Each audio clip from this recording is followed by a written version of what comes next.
Hello, are we ready? All right, good evening, everyone. Thank you for this short notice family orientation. We apologize for this short notice, but information has been dripping out really quick, but slowly.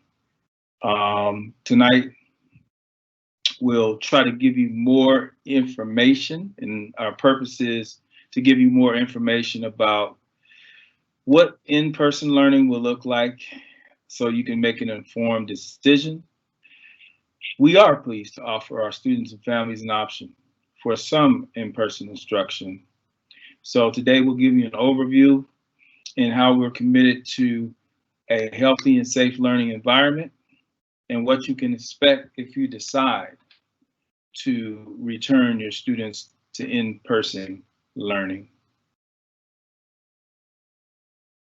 First of all, I'd like to do a land acknowledgement. We would like to acknowledge that Cleveland High School is located on the traditional land of the first people of Seattle, the Duwamish people, past, present, and honor with gratitude the land itself, and we honor the Duwamish tribe.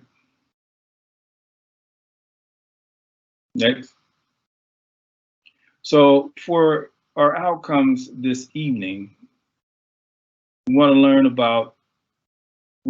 about high school instructional models and schedules, get an overview of Seattle Public Schools health, safety protocols. We're going to learn about SPS's COVID-19 responses, and we want to make sure all families have information needed to make an informed decision, as I said earlier, about whether to return their students into in-person learning or to remain 100% remote, which is both options are your choice. Thank you. Next slide. I will turn it over to Mr. Campbell now, who is our activity coordinator, fabulous young man. Casey. Thank you, Mr. Breland. So I am producing this, so apologies for any delays or issues that will happen. But I will walk you through the technology aspects here. And so to do that, I will stop sharing my screen for a second and switch to a different slide that has more information about that. So sorry, this will take a quick second. So as you look at the screen that I'm now sharing, it has some information now. So if you're not able to hear, there will be an icon on the bottom left of your window, and it will show you if it's on or not. And because there will be so many people attending this live event, there might be a slight delay. But if it's to the point where it's not really understandable, you can always quit Teams and restart. And this live event is being recorded, so if at any point you do need to walk away, you can always come back and watch this at a later time. We also have captions, and this is also being translated to different languages. So to do that, you will click this closed caption icon in the bottom right of your screen. To choose the language that you'd like, you just simply have to scroll down and choose a language, and select the one that best fits for your situation. And this is also available in the recorded session. So that is also an option for you. And then again, if you ever need to stop the event and walk away, you can simply go to the bottom left corner, push pause, and scroll back and forth. And to go to the portion that is live, click this live button. So with that, I'm going to stop sharing my screen again, pull up the other presentation, and pass it on to Mr. Breland. Thank you, Mr. Campbell. Next slide, please.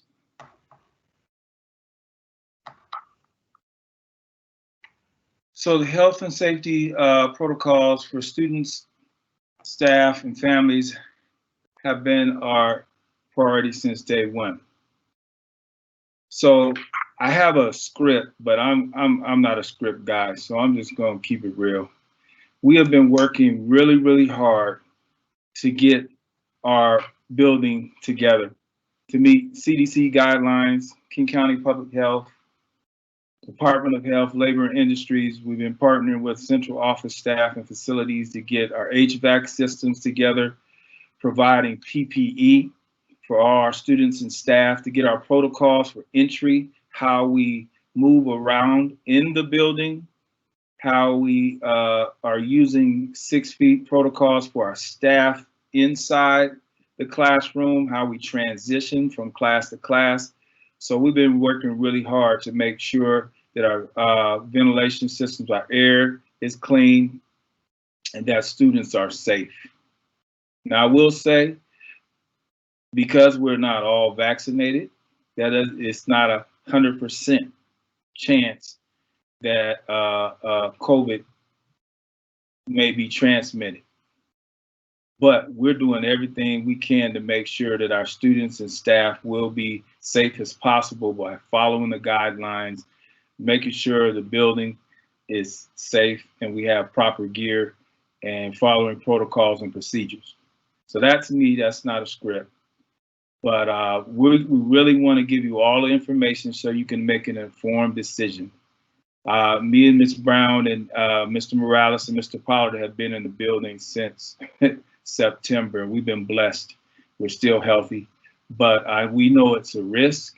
There's not a risk-free environment yet until everybody is vaccinated, even after that. But we are doing the best that we can. We're working 12-hour days to make sure your babies are safe and that our teachers are safe and ourselves. So I just needed to say that because that's who I am. Next slide.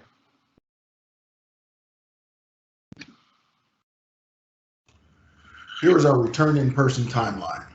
Preschool and elementary students enrolled in K-8 school will follow the elementary start dates. Selma Public Schools just came to a tentative agreement on April 1st with SEA to return middle and high school students to in-person learning on April 19th. These students will be learning asynchronously April 5th through the 7th, independent learning, so that staff can take a health training and prepare classrooms prior to spring break. Next slide. At Cleveland, we serve about 18 students in special education intensive service pathways. About 6 of these students will be joining us in person in the afternoon this coming week. We are looking forward to greeting them, as we always do as Cleveland staff. Now, Ms. Brown will describe the model of instruction for students in general education and the resource and access special education programs. Thank you, Mr. Pollard. And just in case folks might not have been introduced to Mr. Pollard, he is our administrative intern this year. We're so pleased to have him. And if you're wondering why you don't see Mr. Morales, he is parenting his newborn baby girl right now. So we're sending him love, and he'll be back with us shortly. He's gonna be back in a couple weeks here. So this model for instruction that has been worked out between SPS and SEA so far, it's waiting to be ratified, but they have reached a tentative agreement. The goals that you can see there: to keep same instructional minutes, that students will continue to receive 4 full days of instruction. Wednesdays are going to be the exact same as they are now. Wednesdays don't change in this transition. In essence, students are going to receive, every student will receive live remote instruction, sometimes called synchronous instruction, in the mornings. That'll be from 9 a.m. to 11:10 a.m. If a student selects the in-person hybrid model, they'll come 2 afternoons a week. They'll either be on a Monday-Tuesday cohort or a Thursday-Friday cohort. Their other 2 afternoon half days will be remote at those times, and they'll get small group and individual instruction there. Students are going to be arriving on campus as early as 11:40, no sooner. And at that time, we'll do some daily health screenings. They'll get to their class, etc. It's also important to just note that as a team and as a school, we're really committed to maintaining strong instruction for the families, whether you choose in-person or remote learning. That's a priority for us. Next slide, please. This is just to give you kind of a visual of that schedule that I just described and that was on the previous slide. So you can see if you look across, looking at the top half of the graphic that's in blue and green, that represents the schedule that the vast majority of our students at Cleveland will have, right? Students in general education, resource special ed program, and access special ed program will be going to school, like we said, live remote in the mornings, and then they'll have 2 afternoons a week. In this example, the student would be going on Monday and Tuesday to the school building that you can see in that little icon there. And then their Thursday and Friday would be online remote learning. If we have 2 cohorts worth of students, then another cohort, you would just flip the days. They might be remote in the afternoon on Monday and Tuesday, but come to the building on Thursday and Friday. One thing we want to note is in the bottom half of the graphic, which looks orange on my screen and green, this is the model of education of instruction for about 18 of our students, for those who choose to come in person among those 18.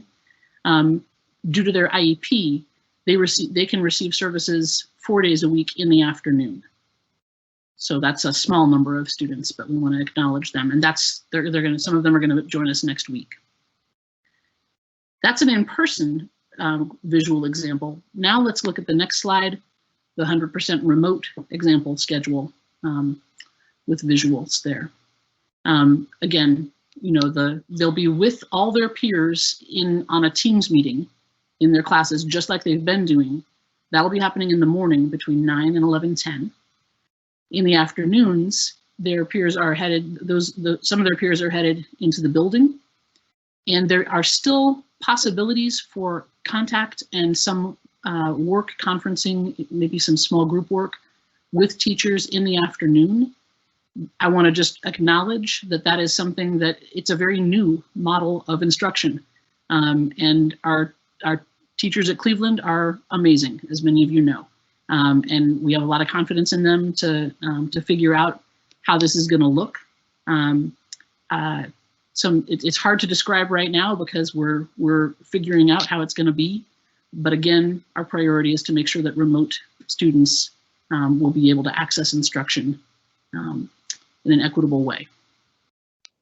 Next slide, please. So in terms of Cleveland High School, one thing that you know about us is we have an 8-period day. Many of the examples that you might have seen on the district's website, if you've looked at these on the district's website, are for a 6-period day. This is not the final schedule at all for Cleveland. We're working that out and running it past our staff and our building leadership team this week. But I did want to just show you what it could look like with 4 periods. So that would be, again, 4 periods. The up until 11:10 would be everyone is in a remote synchronous class, and after and then from 11:40 to 3:50, some students in person, some students remote and asynchronous. Next slide. Oh, let me comment too real fast on, so how does this work in terms of getting to school? I just want to point out that there would be, you'd have between 11:10 and 11:40 for students to get from wherever they're doing their live remote instruction, usually home. There's about those 30 minutes to get to school. We also have the district has built in a passing time of 15 minutes at the very start of the day. And this is just acknowledging that some students will need to travel further to get to school. And we're also looking at how we can be flexible to help students for whom this is going to be a challenge. Next slide, please. And on the 100% remote day, again, it's a similar, you see the same structures.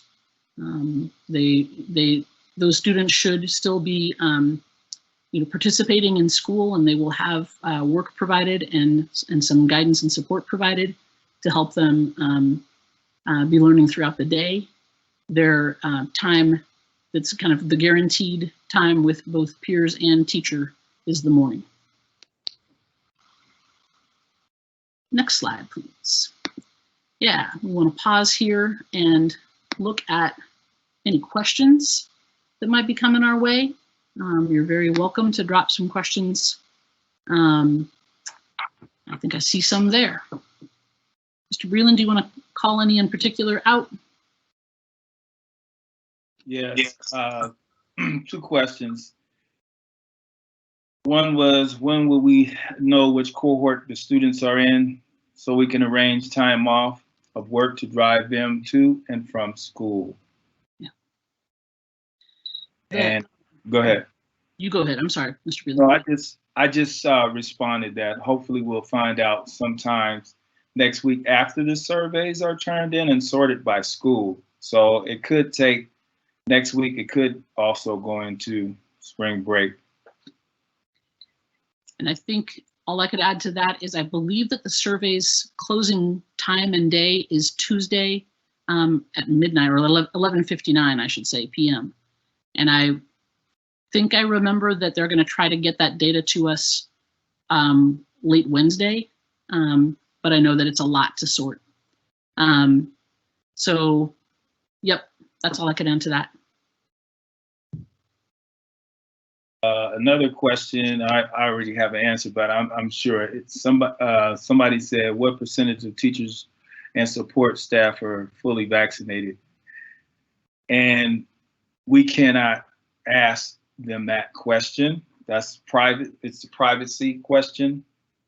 So that's something that we can't ask. I can tell you I'm fully vaccinated. Ms. Brown is, and Trent are, but we can't ask that question. That's a privacy question. Trent, you want to read the next one? Will there be a school bus option? We will talk about that in the next couple slides. So if you can just hold tight, we'll be able to answer that very shortly.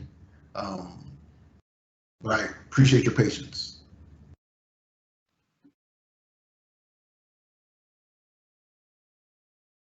Will students have their same classes and teachers if they choose to attend in person?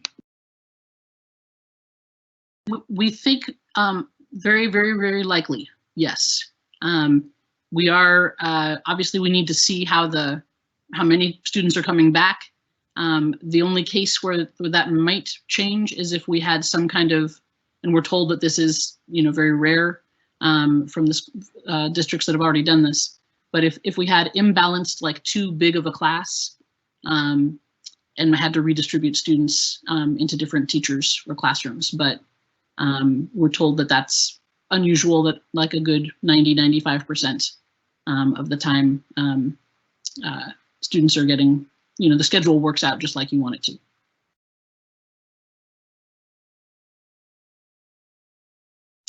I see a question. How will this setup accommodate part-time running start? And I think that is a question I would have to send folks to their counselors on an individual basis. I know that those schedules can vary, and I can imagine some challenges, honestly, there. So I think setting up time with your school counselor is and the Running Start advisors at the college.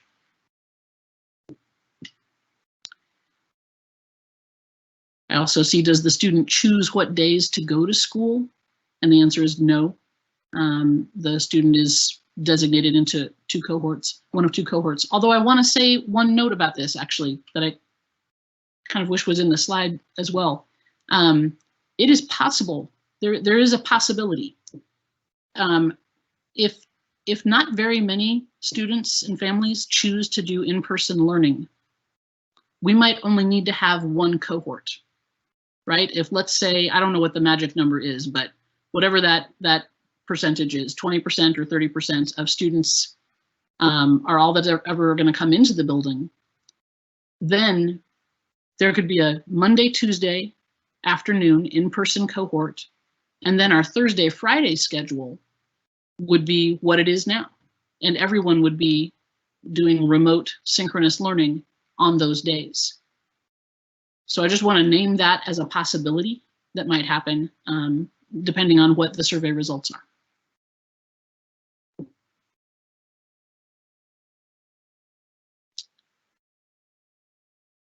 One question is asking, in the afternoon, will teachers be teaching both remote and in the classrooms? And part of the agreement with SEA and the district was that teachers would not have to do something they're calling simulcasting, which is where you have the camera on you and you're trying to teach both your in-person students and remote students right at the same time. So that part is not going to happen. However, they have been talking about the capacity, and I think it's built into the agreement, that teachers might toggle between, like you might work with your in-person students, get them set on an independent task, and then take a moment and check in with a small group, and you could schedule this ahead of time, a small group from your morning class of remote learners. I also, another thing I didn't stress, sorry, is that there's not supposed to be a whole lot of new learning in the afternoon. The afternoon, the meat of the lesson is supposed to happen in the morning for all learners. And then in the afternoon, in-person students are getting some additional support on the lesson. Possibly there might be a component to the lesson that makes sense to do in person. There might also, we want to emphasize social and emotional learning in the afternoon. One of the big needs that's been identified for students to come back to school in person is to get social emotional support from adults. Here's another question. If the choice we make between in-person versus remote indefinite, would we be able to change our decision at a later date if we need to? Are you going to want to do that one, George? Mr. Breland? All right, Ms. Brown. So only from what I understand and read is that I think only students with IEPs will be able to make that determination, that switch. So after you turn in, there is an appeal process. You will not be able to, if you choose to come in person, you will not be able to switch back unless you go through the appeal process. And so that we'll try to get that information out to where you can get a form. But currently that's what's on the website.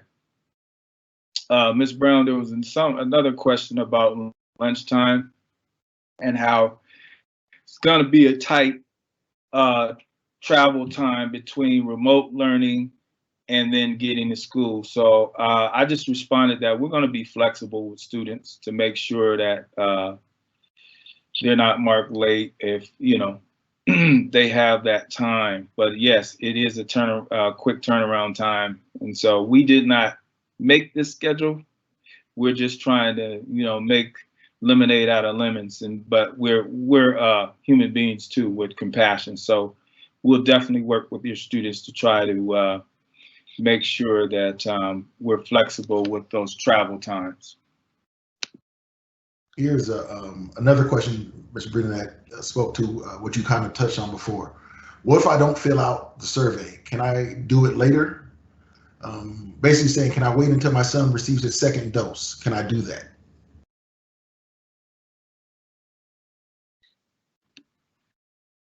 Go ahead, Ms. Brown. You can wait, but if the survey isn't returned, then it defaults to a remote choice. So if you don't turn a survey in, that they'll put you down for remote learning. And then, like Mr. Breland just said, you'd have to appeal to make a change. Assuming that your student doesn't have an IEP, that where the IEP team could make a change in a different format. I saw one about how will the students attending in person be divided up into their Monday, Tuesday, or Thursday, Friday groups. And what I heard about that was that I think they're likely anyway to start by saying, okay, alphabetically A through L is a cohort and alphabetically M through Z is a cohort. But then they go through and they check for addresses.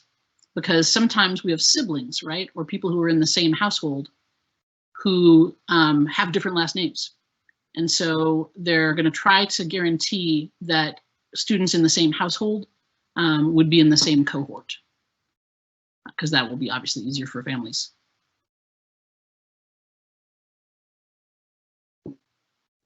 Ms. Brown, we had a question earlier too about vaccinations. Can 16-year-olds and older, do they have to be vaccinated to come back? And no, there are no requirements on vaccination for students at this time. And we don't know, or can we ask who's vaccinated, just like with staff, and who's not. So there's no requirements for vaccination for those who are returning. And I know vaccinations for 16-year-olds should be coming up pretty soon, Ms. Brown, am I correct? I'm understanding April 15, excuse me, I think April 15. Anxious for my daughter to get one. One more quick one on that part-time running start example. Would basically the question is, will CHS teachers work with a student who's having who does part-time running start and is having a challenge? And I feel like I can say yes, for sure. We'll need to identify those students and just make sure they're getting the best support we can give. So yeah, and again, that's something that a counselor can really facilitate, is advocating for that student's needs to the teachers. So. I'm going to take two questions real quick. Mr. Campbell, can you show the slide of the hybrid model diagram again? And while we're looking at that, for students that opt for virtual, will they be able to broadcast live to the in-person lesson? And that's a no. In terms of just a full-on broadcast of like continuously, will the whole lesson be available to the remote learners? It was part of the agreement that the union and the district reached, was that teachers would not have to do that. So like I say, it may be that a teacher will kind of touch in or schedule some time. Even they might have in-person learners in front of them, but who are doing like work on their project independently, and they've already gotten them all set and ready to go. And they might check back in with the remote learners for a conference, a little small group discussion, something like that. But no, it won't be broadcast in that way. And here's another great question. Where do I find the survey to fill out to choose the days to go to school? And this is also like some of the transportation questions that's actually coming up in these next slides. It makes me wonder, what do you think, Mr. Breland, if we moved into the next section of slides for some of these logistical? Yeah, Ms. Brown, can you touch briefly too on, I've been getting a lot of emails about the survey. I didn't get the survey, and the survey is on your robocall information. So whatever, when I do a robocall, whatever information you've given the district, that's where it's sent to, those addresses or emails. So if it's not updated or you don't check that, you might want to try to update that. And Ms. Brown will give you some information on how you can maybe get that survey again if you don't have it now. Yep, we have a slide coming up on that very thing. Shall we move on into the next section of slides? I know we've got a lot to cover. Go ahead. School start time and end times. Middle and high schools will continue to begin at 9 a.m. All students will be learning synchronously from 9 through 11:10 a.m. School will end at 3:50 p.m. Wednesdays will run from 9 a.m. to 2:35 p.m. and continue to be 100% remote. Wednesdays will look very similar to the current schedule, with time for check-ins and individual support for select students. Next slide, please. Here's our transportation question, or answer to the question. The 11:55 start time has been reduced has reduced yellow bus access. Yellow bus transportation will be prioritized first for students that have transportation written into their IEP. Orca cars will be provided to other students, 6th through 12th grade students, once they return to the building. District staff is working with Metro to increase routes in support of the afternoon model. Currently, routes are limited because of the lower ridership during our pandemic. Families should keep in mind when making the decision about their students' instruction model, transportation can't be guaranteed, but the district is working to increase access in the most adequate, most equitable possible ways. There is a transportation appeal process. All appeals must be written and submitted through transportation department at seattleschools.org. I believe, hopefully we'll put that into the chat for you guys. For students with IEPs and or 504s, please make sure to indicate on the form that your student has those services in addition to other circumstances. Next slide, please.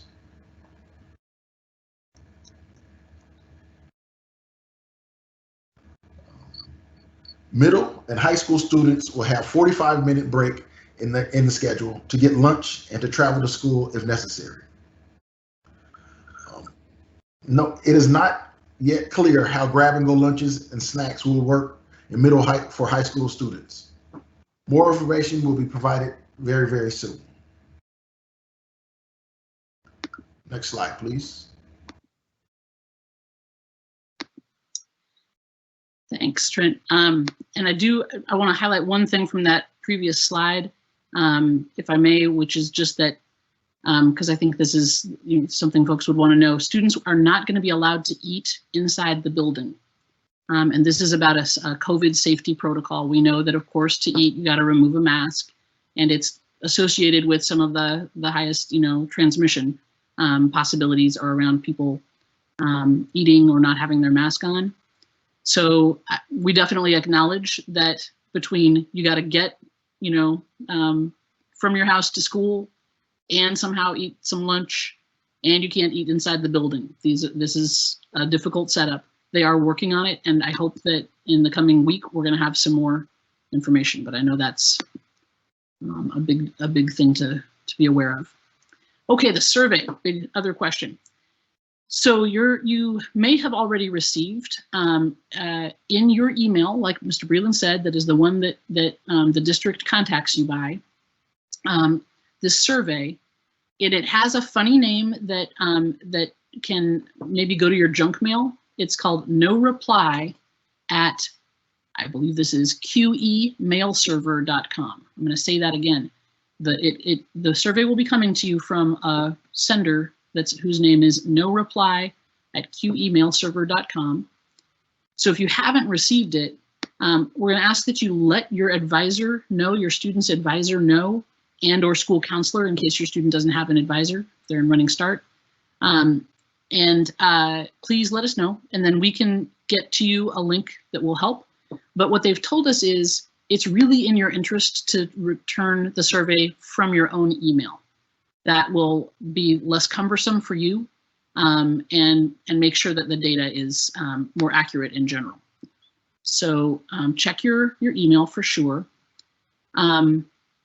It's closing, like we talked about, on April 6th at 11:59. And looks like you can change your selection up until that time, but not after it in most cases. And we're going to hope to have, if we get families that don't respond to the survey, you might get a call from, say, your child's advisor or another staff member, just to make sure that it wasn't because you missed it, but because you chose not to respond. Also, I want to highlight, we already mentioned how if you don't respond at all, then they'll just assume you want remote. I also want to mention that in order to opt into the in-person model, there is a consent form that needs to be signed that basically acknowledges the risks. Like Mr. Breland was talking about earlier, we know that there is some risk involved in being in person in a building. And so there's currently they don't have that form electronically. And I think they are working on making that form something that can be signed and submitted electronically as well as on paper. And now we're going to move to just a kind of a top 10 list that the district has put together of the health and safety protocols to know as you're imagining what this could look like for in-person school. The number one is that everyone who enters a school building needs to do a daily health screening. So all of our staff are doing this and students are going to do it too. They will receive on their email, I believe it's also possible to receive it as a text. They'll get a little reminder that says, hey, you need to do your attestation. Attestation is just a fancy way of saying, you need to say that you're not sick.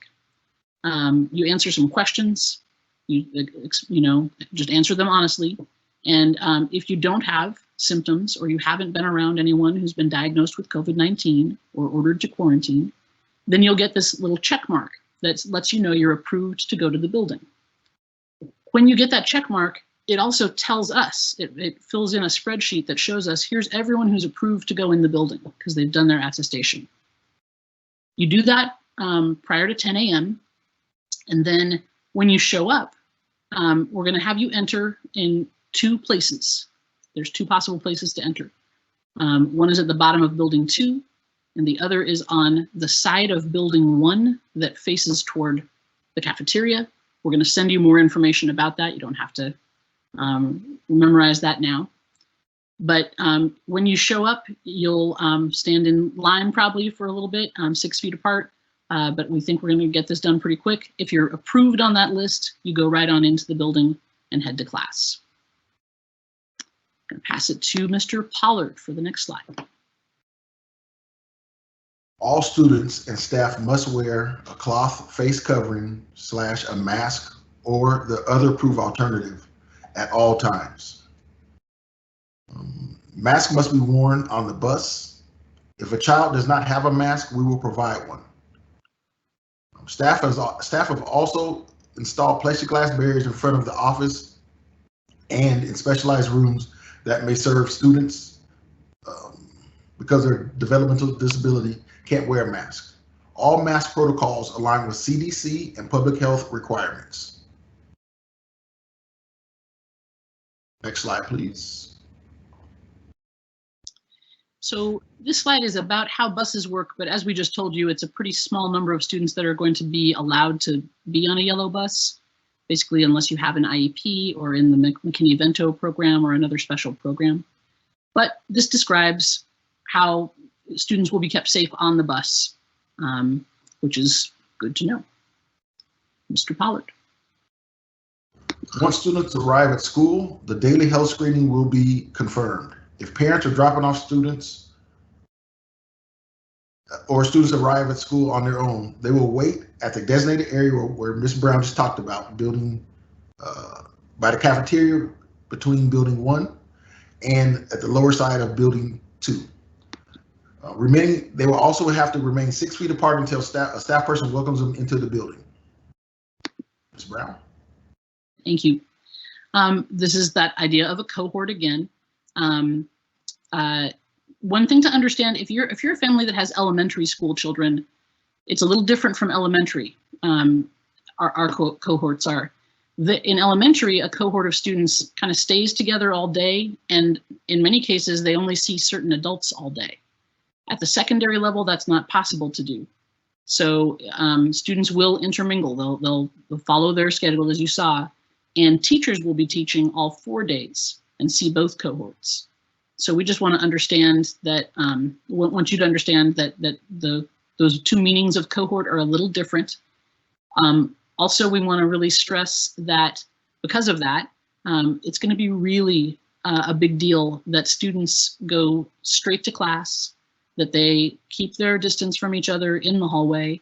And I would just want to acknowledge that students who choose in person should be kind of emotionally prepared for there is not going to be informal hanging out time with peers built into the day. I mean, I think that teachers will do some powerful community building in the classrooms, no doubt. That's something our teachers are really good at.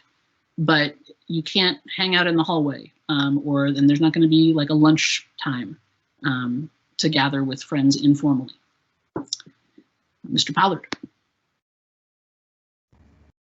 Oh, I'm so sorry. This is me too. Excuse me. I'm so sorry. Also, just things to emotionally prepare for is that classrooms will look different than they have in the past. We know that some of you out there have never been in Cleveland High School. Our 9th graders have not yet maybe been in the building. And so you don't know that our teachers in normal times do a lot to create really welcoming environments, and they have, you know, some great books on bookshelves. They have some great posters and materials on the wall, but part of the safety protocols are that a lot of those have needed to be removed or covered so that all the surfaces can be wiped down and kept clean. Also, whereas normally at Cleveland, you'd see a lot of desks pushed together so that students can do group work.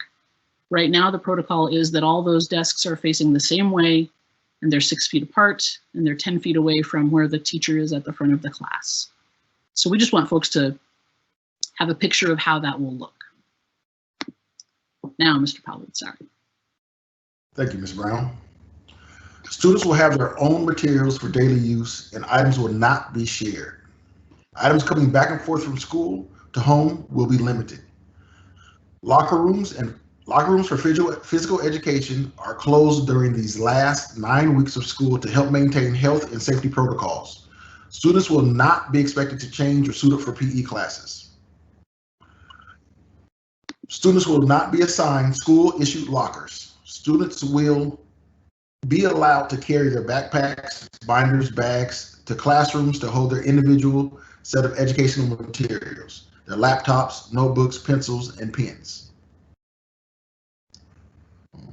Students will be asked to bring their device to school, or other supported devices will be provided. They will need to bring their laptops every single day to class with them. Ms. Brown? Thank you. Hand washing will continue, just like, you know, we talked about before school went remote. It's going to be prioritized. Another thing to just, you know, note is that restroom use needs to be as quick as possible, and the occupancy of most of our restrooms at Cleveland is 1. So students need to kind of be aware of that, and that there can't be any congregating in the restrooms. And we will try to definitely support hand washing throughout the day. Mr. Pollard? Daily cleaning of common areas is done in compliance with the CDC and public health recommendations. High-touch areas such as doorknobs, hinges, door bars, as well as restrooms will be cleaned 3 times a day. The district has hired additional staff to support this increased cleaning. Additional PPE will be provided in every classroom for daily use. Students and staff will wipe down surfaces between classes in the afternoon. Ms. Brown? Thank you. And just like in every other part of the day, when heading home, students will be asked to maintain 6 feet distance, and we'll get some more specific information to you about picking up at the end of the school day. Next slide, please.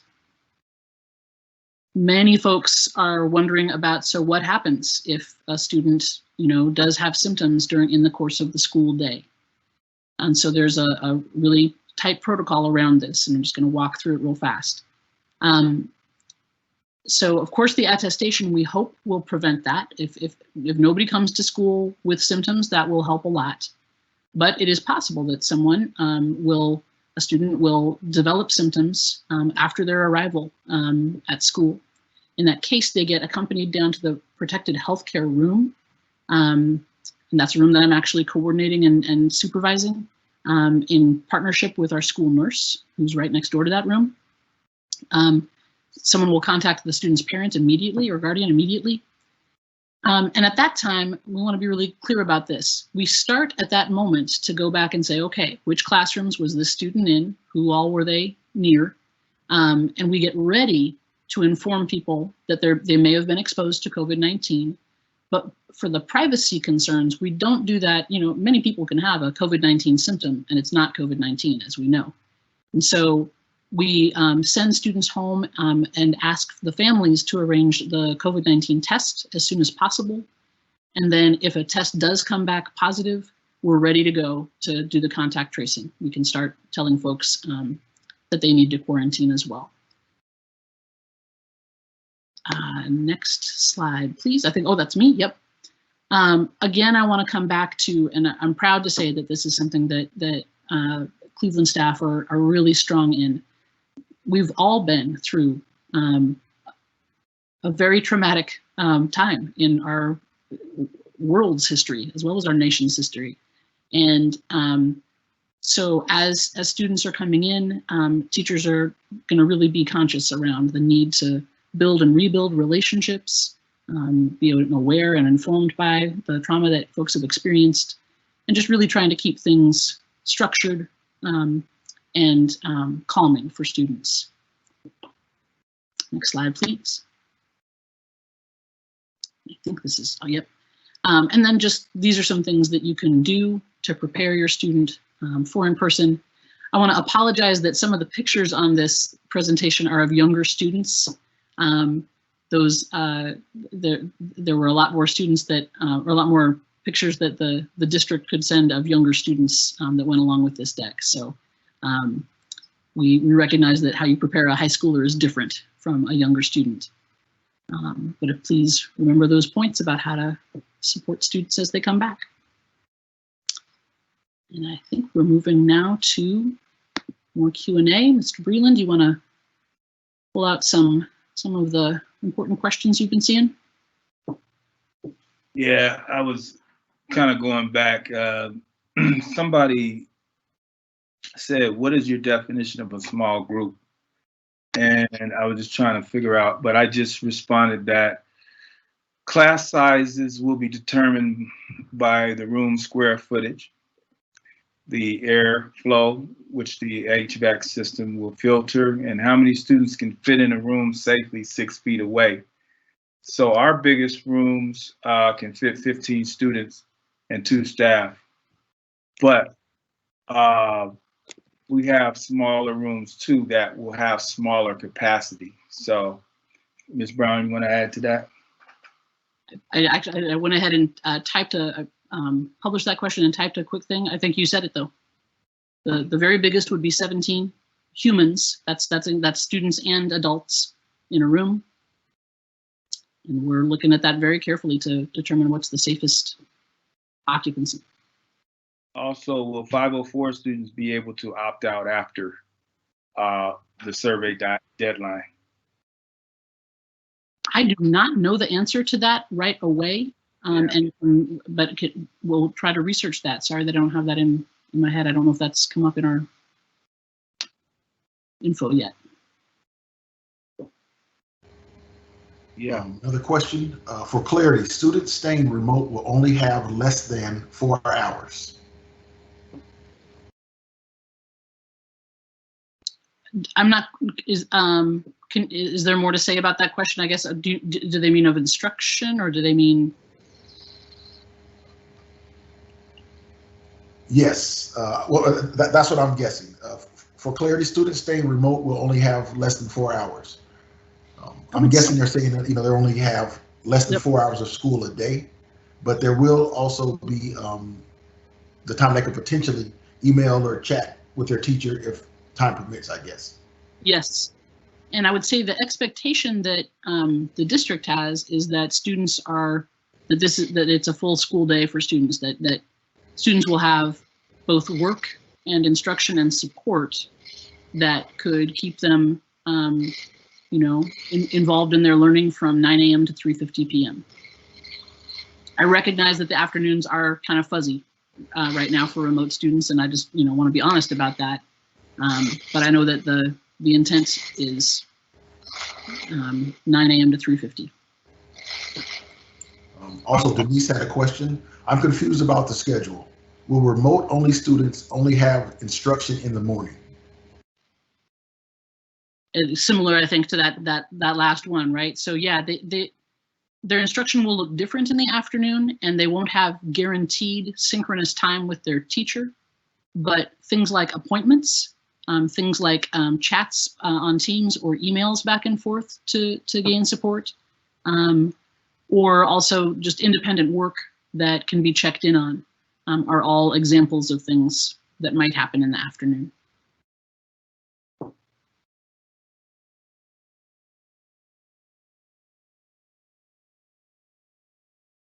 Here's a great question.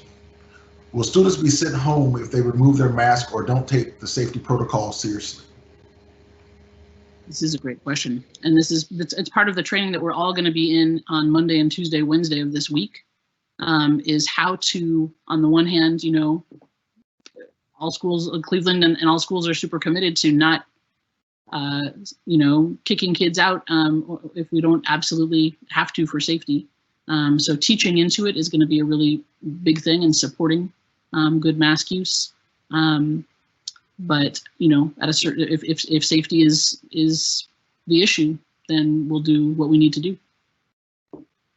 Sorry, Mr. Breland, go ahead. No, I would agree with that.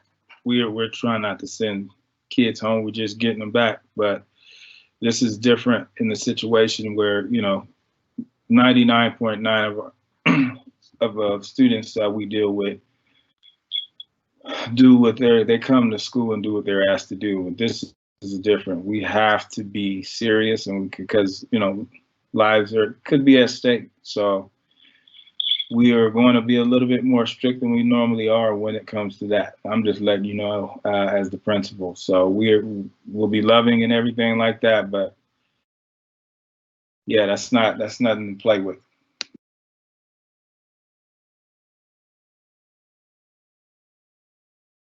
I see a question about laptops being issued. Someone that wasn't issued one and used one from home. I would definitely reach out to your student's advisor right away. And yes, we can absolutely issue school laptops to anyone who needs them, and can work to repair school laptops for anyone who might need that as well. I would start with student's advisor as a, and they can guide students on how to get that support.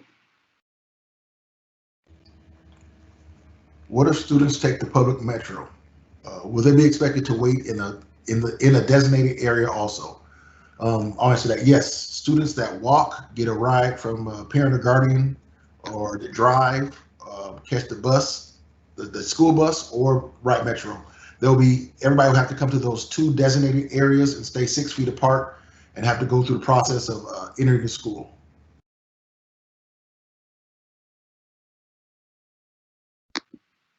And the entrance we have in mind, we chose it because it's one of the entrances we chose because of its proximity to the metro drop-off, right? That the entrance by building 1 that faces up towards the cafeteria should be an easy access point for students hopping off the metro bus.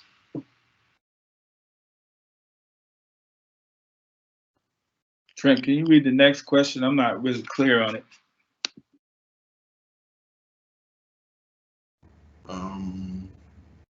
How does instruction happen for quarantine students who choose in-person instruction? So I'm guessing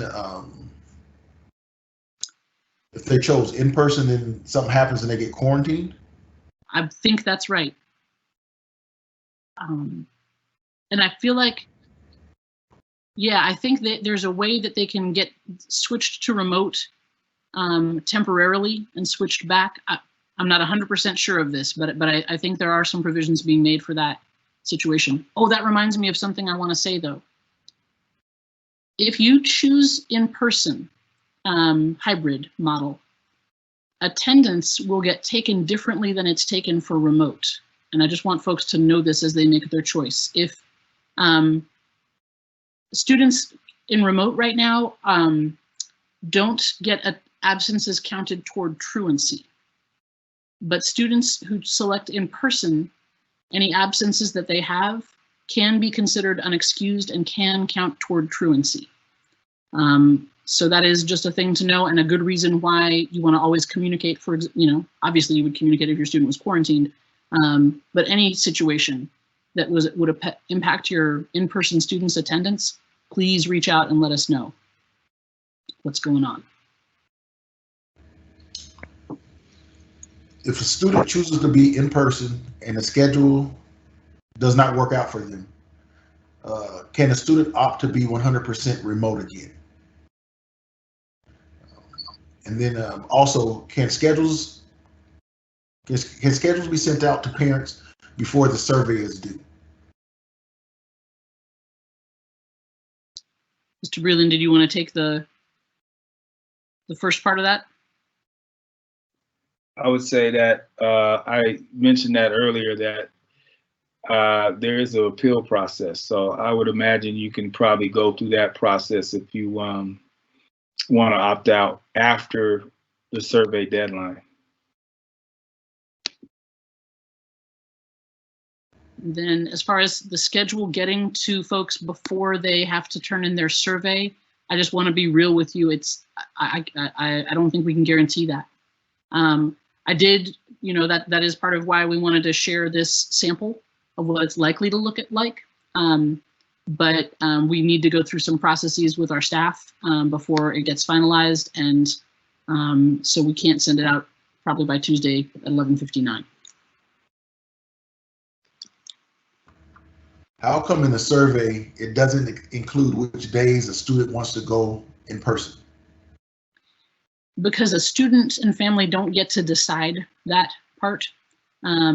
It'll be based on some kind of a calculation or a formula, whether it's A through L and M through Z, or looking at addresses. And they were talking about doing like odd or even addresses, but basically it'll get calculated at the district level, and then you'll be notified what days.